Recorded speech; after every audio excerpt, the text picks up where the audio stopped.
दियाल में रमज़ान के मौके पर मुस्तहिक मुस्लिम खानदानों में ईद किट्स तकसीम किए गए। ये प्रोग्राम ज़िले के इमामों के तंजीम और जमीयत उलमाए हिंद की निगरानी में मुनक़िद हुआ। TDP के ज़िला सेक्रेटरी NMD फ़िरोज़ ने प्रोग्राम में बतौर मेहमान ख़ुसूसी शिरकत की। उन्होंने कहा कि मुक़द्दस माह रमज़ान के महीने में ज़रूरतमंदों की मदद करना काबिल तहसीन अमल है और जमीयत उलमाए हिंद की खिदमत हमेशा मुआशरती शऊर और ख़िदमत के लिए मिसाली है।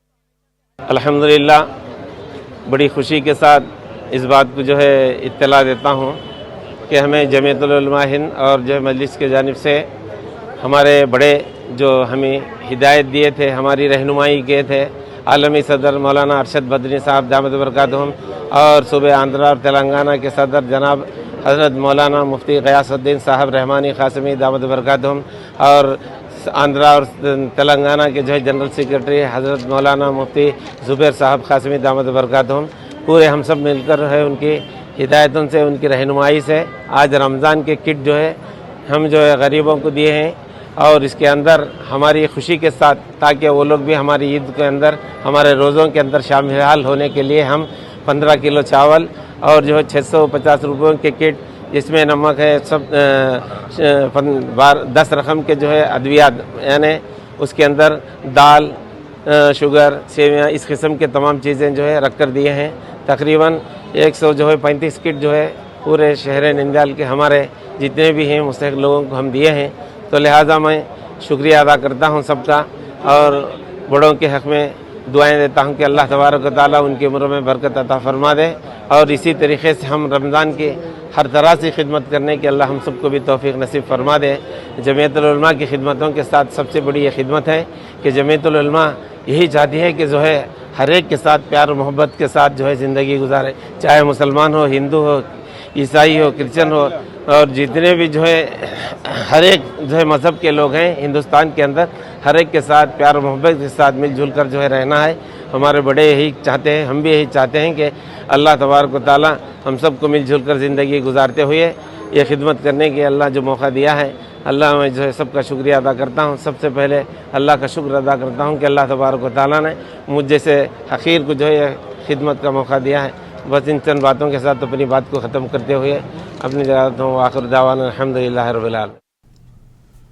मदनापल्ली ज़री मार्केट के चेयरमैन शिवराम ने मार्केट का दौरा किया। इस मौके पर उन्होंने किसानों, ताजिरों और दीगर से बातचीत की। इस मौके पर उन्होंने कहा कि हमारा बुनियादी हदफ मदनापल्ली मार्केट को तरक्की देना है। हुकूमत के ताउन के ज़रिए हम इस मार्केट में यार्ड कायम करेंगे, शेल्टर बनाएंगे और मार्केट यार्ड बनाने की कोशिश करेंगे और इसे मुल्क में एक मॉडल के तौर पर बनाएंगे। उन्होंने वज़ीर आला चंद्रबाबू नायडू और नायब वज़ीर आला पवन कल्याण के ताउन की दरख्वास्त की।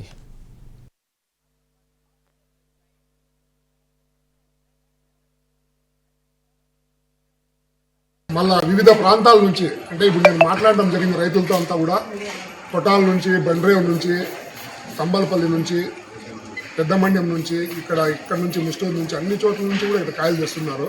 ఇక్కడ మండి యజమానులు వాళ్ళు కల్పిస్తున్న సౌకర్యాలు బట్టి ఎప్పుడైతే మేము మండి యజమానులకు అందరికీ కూడా మార్చి 2వ తారీఖు నుంచి 15 కేజీ క్రేట్లు అంటే చిన్న క్రేట్లు పెట్టమని చెప్పినాము, మీకు బాడుగులు తగ్గుతాయి, కాయలు డ్యామేజ్ కావు, ఈజీగా ట్రాన్స్పోర్ట్ అవుతుంది. ఇప్పుడు కర్ణాటక వడ్డిపల్లి, శ్రీనివాస్పూర్ ఎట్లుందో చిన్న క్రేట్లు ఇక్కడ అదే, ఇక్కడే కాదు మల్కల్ చెరువు, వాయిల్పాడు, గురంకొండ కూడా చిన్న క్రేట్లే. కాబట్టి అంతా ఒకటే పద్ధతిలో జరుగుతూ ఉంది. కాబట్టి దూరం పోవద్దండి. మదనపల్లికి చుట్టుపక్కల ఉండే వాళ్ళందరూ మదనపల్లికే రాండి. ఇక్కడ మీకు ఏదైనా ఇబ్బందులు వస్తే దయచేసి మాకు చెప్పండి. మేము మండి యజమానులతో మాట్లాడతాము. ప్రతి మండి యజమాని కూడా మాకు సహకరిస్తున్నారు. రైతులు కూడా 10 రూపాయలు ఎక్కువ వచ్చేట్లా చేస్తాము రేట్లు కూడా. ఎందుకంటే కాయలు ఎప్పుడైతే ఎక్కువ వస్తాయో కొనే వ్యాపారస్తులు ఎక్కువ వస్తారు. బయట వివిధ ప్రాంతాల నుంచి వ్యాపారస్తులు ఎక్కువ వచ్చినప్పుడు వీళ్ళకి తెలుసు ఎట్లా పాడాలా, ఎట్లా వాళ్ళకి పోటీలు పెట్టి రేట్లు కల్పించాలో కూడా వీళ్ళకి మండి యజమానులు చాలా సీనియర్లు కాబట్టి వాళ్ళకి తెలుసు. కాబట్టి ఖచ్చితంగా మీకు ఒక క్రేట్కి 20 రూపాయలు, 30 రూపాయలు బయట కన్నా రేట్ ఎక్కువ వస్తుంది, మీకు బాడీకి తగ్గుతుంది. కాబట్టి ఈ సదవకాశాన్ని, మంచి అవకాశాన్ని మంచి ప్రభుత్వం తీసుకొచ్చింది కాబట్టి మీరు దయచేసి गुंटूर YSRCP सदर नूरी फातिमा ने कहा कि शहर में आवारा कुत्तों की बढ़ती हुई तादाद से अवाम खौफ और हिरास का शिकार है। उन्होंने इन आवारा कुत्तों पर काबू पाने के इक़दाम करने का मुतालबा किया है।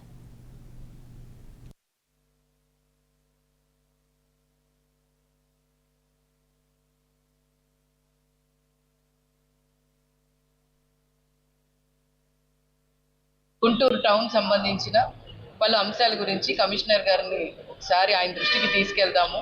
ఎందుకనంటే మరి గుంటూరు టౌన్లో చాలా చోట్ల కూడా చెత్త కానీ లేకపోతే శానిటేషన్ పరంగా కానీ ఎక్కడ కూడా కరెక్ట్గా ఉండట్లేదు. అలాగే కుక్కల విషయం, అలాగే కొన్ని చోట మరి ఇల్లు లేని చోట కూడా డ్రైన్లు కట్టడం, రోడ్లు కట్టడం, అలాగే ఇంకా మీరు చూసుకుంటే కొన్ని గత ప్రభుత్వంలో మేము అప్రూవల్ చేయించినవి అవి చేయట్లేదు, కానీ ఇప్పుడు ఏదో కొత్తగా తీసుకొని వస్తున్నారు.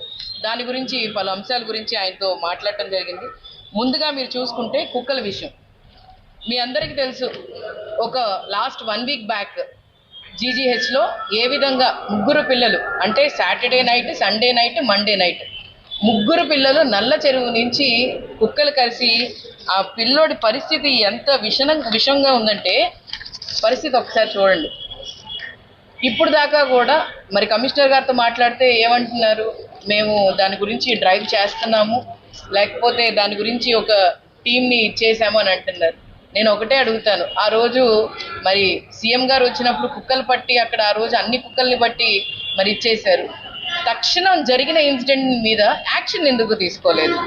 అది కూడా మళ్ళీ ఇంకో మాట అంటున్నారు, కొన్ని కుక్కలు పిచ్చి కుక్కలు లేకపోతే ర్యాబీస్ ఉన్న కుక్కల్ని మేము ఐడెంటిఫై చేస్తాం. అంటే కుక్కల్లో ఎక్కడ ఐడెంటిఫై చేస్తాము?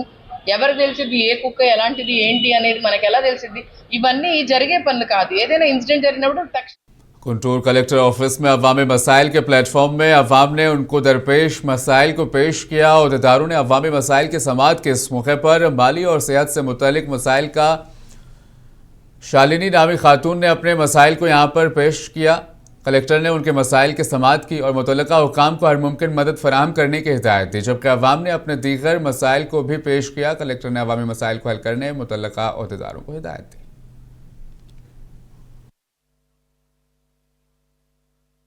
నా పేరు పేరం హరీష్ సార్, మాది గుంటూరు జిల్లా గోరంట్ల. మేము ఇంటి నిమిత్తం మేము చంద్రబాబు సార్పై కలిసాము. సార్ ఇల్లు కేటాయించారు మాకు. ఇక్కడ అధికారులు స్పందించలేదు. గత ప్రభుత్వంలో మాకు స్థలం ఇచ్చారు, అది నిరవసరంగా ఉంది, ఉండటానికి వీలుగా లేదు. ఊరికి 14 కిలోమీటర్ల దూరంలో ఉంది. మేము బాగలేని పిల్లల్ని పెట్టుకొని రోజు ఫిజియోథెరపీ చేయాలి. అక్కడ ఎటువంటి సౌకర్యాలు లేవు. తామారపల్లిలో ఇచ్చేస్తారు. అందువల్ల మేము పిటిషన్ పెట్టుకున్నాం, మాకు అక్కడ వద్దు, మాకు ఇక్కడ దగ్గరలో ఇల్లు కానీ ఎక్కువ ఇల్లు కానీ కేటాయించమని అడిగాం సార్. అడిగితే చంద్రబాబు గారు, గౌరవ ముఖ్యమంత్రి గారు స్పందించి మాకు ఇల్లు కేటాయించి 1 నెల లోపల వీళ్ళకి ఇల్లు ఇవ్వమని కొత్త జీవో కూడా ఇచ్చారు సార్. మేము పోయొచ్చి 1.5 సంవత్సరంన్నర కానీ ఇంతవరకు మేము తిరుగుతూనే ఉన్నాము. మాకు అధికారులు ఎటువంటి స్పందన లేదు సార్. ఇల్లు అక్కడ ఇచ్చిన డాక్యుమెంట్ ఎంఆర్ఓ గారు ఇంటికి వచ్చి అది స్టేట్మెంట్ తీసుకొని ఆయన తీసేసుకున్నాడు. ఇప్పుడు అది ఇమ్మన్నా ఈడు ప్లస్ ఈ చంద్రబాబు సార్ కేటాయించిన ఇల్లు ఇమ్మన్నా ఇస్తారు. అట్లా మమ్మల్ని సంవత్సరం నుంచి తిప్పుతున్నాను. నేను పిల్లల్ని 1 గంట కూడా వదిలిపెట్టి పాస్ పోసుకుంటారు, లేకపోతే దాన్ని చేసుకుని వచ్చేటప్పుడు ఎంత టైం అయింది. నేను 2 ఇయర్స్ నుంచి పనికి కూడా పోవట్లేదు సార్. వచ్చే పెన్షన్లో పెట్టుకున్నాను, ఎందుకంటే అమ్మాయి బాత్రూమ్కి లేట్ తీసుకెళ్ళారు, స్నానం చేయలేదు. ईरान के supreme leader Ayatollah Ali Khamenei Israel और अमेरिका के हमले में शहादत के खिलाफ हैदराबाद के नामपल्ली असेंबली हल्के में एहतजाज किया गया। इस एहतजाज में रुकन असेंबली माजिद हुसैन, रुकन कानून साज कौंसिल रियाजुल हसन और मजलिस के कॉरपोरेटर्स और नामपल्ली हल्के से ताल्लुक़ रखने वाले मजलिस के मोहम्मद रियाज और पार्टी के दीगर कायदीन के अलावा पार्टी के कारकुन और अवाम की कसीर तादाद ने शिरकत की। इस मौके पर मुजाहिरीन ने ईरान के सुप्रीम लीडर की हलाकत पर गम व गुस्से का इजहार किया।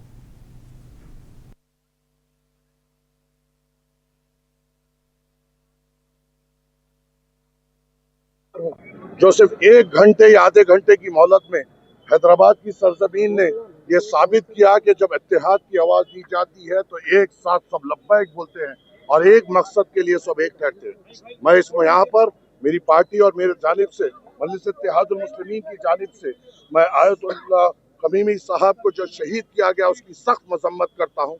आयतुल्लाह खमीनी साहब एक रहबर थे तमाम शिया हमारे मुस्लिम बरादरान के लिए, और आज हम हमारे तमाम शिया मुस्लिम ब्रदरान के साथ, उनके दुख में उनके साथ ठहरे हुए हैं और ये पैगाम दे रहे हैं कि हम कलमे की बुनियाद पे एक है। बातिल ताकतों ने ये सोचा कि हक की आवाज को मिटाकर हम फतेह हासिल करेंगे।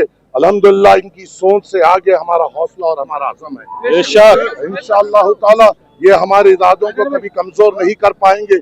बातिल ने ये सोचा कि हक को मिटा देंगे, मगर हर जमाने में हक बाकी रहा। सैयदुल शुहदा इमाम हुसैन अलैहिस्सलाम को यजीद ने चाहा कि मिटा देना, मगर कल भी हुसैन है, आज भी हुसैन है, चाहे वो सुन्नी हो शिया, सबके दिल में हुसैन है। यही रमजान मुबारक का महीना है जिसमें 19 रमजान मुबारक को अब्दुर्रहमान इब्न मुलजिम ने मौलाए कायनात अली इब्न अबी तालिब अलैहिस्सलाम को मस्जिद कुफा में शहीद करके ये सोचा कि हम बातिल को हक को खत्म कर देंगे, मगर इन्नका अला कुल्ली शैइन कदीर, उसने वादा लिया है कि हक को हम बाकी रखेंगे, चाहे वो अली इब्न अबी तालिब अलैहिस्सलाम की शक्ल में हो, सैयदुल शुहदा इमाम हुसैन अलैहिस्सलाम की शक्ल में हो, या अयतुल्लाह खामनाई साहब की शक्ल में। आसिफाबाद म्यूनसिपल की नई गवर्निंग बॉडी ने अपने अहदे का जायजा हासिल किया। इस मौके पर नवमुंतखब म्यूनसिपल चेयरमैन आकाश और वाइस चेयरमैन मोहम्मद अहमद ने म्यूनसिपल ऑफिस में अपनी जिम्मेदारियां संभाल ली हैं। इस प्रोग्राम में रुकन असेंबली और दीगर कायदीन के अलावा मुकामी कायदीन ने भी शिरकत की।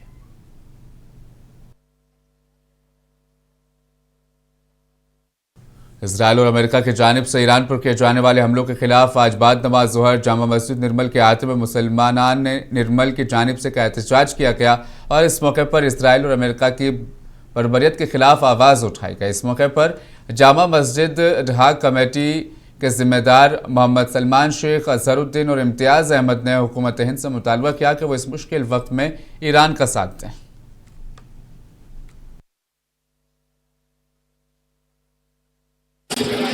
इजराइल और अमेरिका की जानिब से ईरान पर वहशियाना हमलों में ईरान के सुप्रीम लीडर जनाब हजरत आयतुल्लाह खामनेई साहब शहीद कर दिए गए हैं।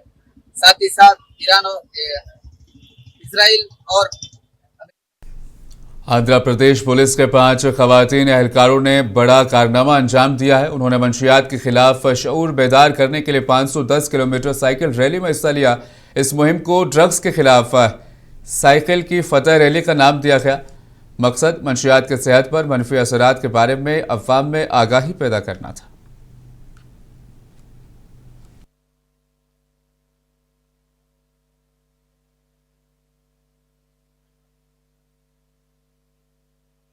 డ్రగ్స్ పై దండయాత్ర కార్యక్రమం ఈ రోజు 34వ రోజు మేము ఇందులో పార్టిసిపేట్ చేస్తున్నందుకు చాలా సంతోషంగా ఉంది। ఎందుకంటే యువత భవిష్యత్తు మనందరి బాధ్యత అన్న ఉద్దేశంతో మేము 5గురం ఈ సైకిల్ ర్యాలీకి ముందుకొచ్చాము।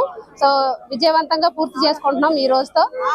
మా ఈ అవేర్నెస్ ప్రోగ్రామ్ సక్సెస్ఫుల్ అయ్యిందని అనుకుంటున్నాము। ఎందుకంటే ఒక 8th క్లాస్ చదివే అబ్బాయి కూడా 1972 కాల్ చేసి డ్రగ్స్ గురించి చెప్తున్నాడు, అంటే వాళ్ళ ఏరియాలో జరుగుతున్న ఇన్సిడెంట్స్ గురించి చెప్పాడు।